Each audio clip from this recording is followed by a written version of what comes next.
Donc, Monsieur le Président, chers collègues, vous nous invitez à débattre sur un budget supplémentaire tourné vers l'action.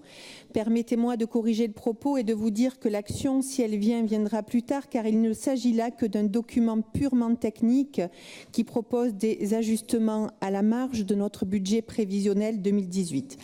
Il y a finalement très peu de nouvelles dépenses, tant en investissement qu'en fonctionnement, et cet ajustement ne constitue qu'une augmentation de 0,61% du BP. Quelques commentaires sur les volontés affichées. Nous notons avec satisfaction, nous aussi, la prise en compte des recommandations issues des États généraux de l'agriculture qui ont mis en évidence le besoin de développer de nouveaux outils de financement à côté des subventions publiques. Vous nous proposez ainsi la création d'un fonds de garantie agricole qui s'inscrit dans cette droite ligne avec 30 millions d'AP et 7 millions de CP.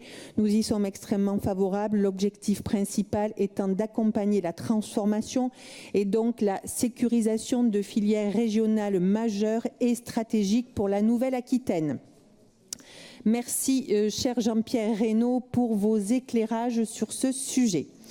Nous saluons aussi les 10 millions inscrits en AP et 2 millions de crédits de paiement à destination d'un des fleurons économiques de la Nouvelle-Aquitaine à travers la création d'un fonds qui investira dans les start-up de l'aérospatiale. Alors moi j'ai envie de vous dire effectivement que des précisions supplémentaires eussent été les bienvenues. La volonté est claire, la démarche n'est pas abordée. Nous devions effectivement, j'ai entendu ça en commission de développement économique, nous devions avoir une information en commission des finances. Or, je puis vous dire être resté jusqu'à la fin de la commission des finances et même être resté après et que personne n'est venu et personne ne nous a dit de rester parce qu'un intervenant devait nous rejoindre.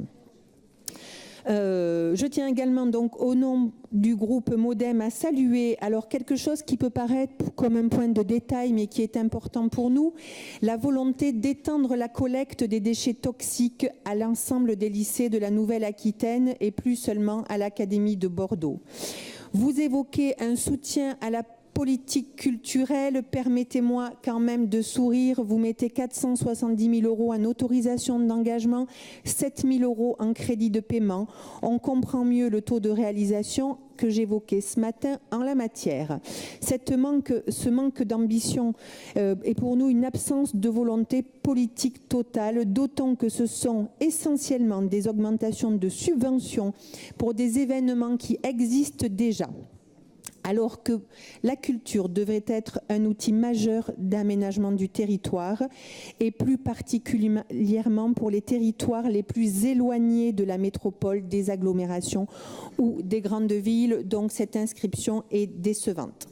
Dans le pilier jeunesse, 1 220 000 € d'autorisation d'engagement sans crédit de paiement en face pour répondre à l'augmentation des jeunes précaires qui demandent une aide au permis de conduire. C'est une mesure pour anticiper, nous l'entendons. Nous aimerions d'ailleurs sur ce sujet avoir des éléments chiffrés sur le nombre de demandeurs par département. Peut-être pourriez-vous nous le proposer pour la prochaine CP. Pour terminer, une interrogation sur les fonds FEADER. La région a été amenée à adopter une délibération exceptionnelle en faveur des structures porteuses de groupes d'action locaux dans l'attente des fonds FEADER. Aucun crédit n'ayant été prévu au BP, les crédits de la politique contractuelle ont été utilisés pour faire une avance financière. Ce BS permet de régulariser la situation à hauteur de 1 850 000 € en CP et en AP. Où en est-on du déblocage de ces fonds FEDER? Cela a-t-il été réalisé? Et la situation s'est-elle fluidifiée? Ou bien courons-nous encore le risque de faire de nouvelles avances de trésorerie? Merci de vos réponses. Nous n'aurons pas plus de remarques et nous nous abstiendrons sur ce budget supplémentaire, Monsieur le Président.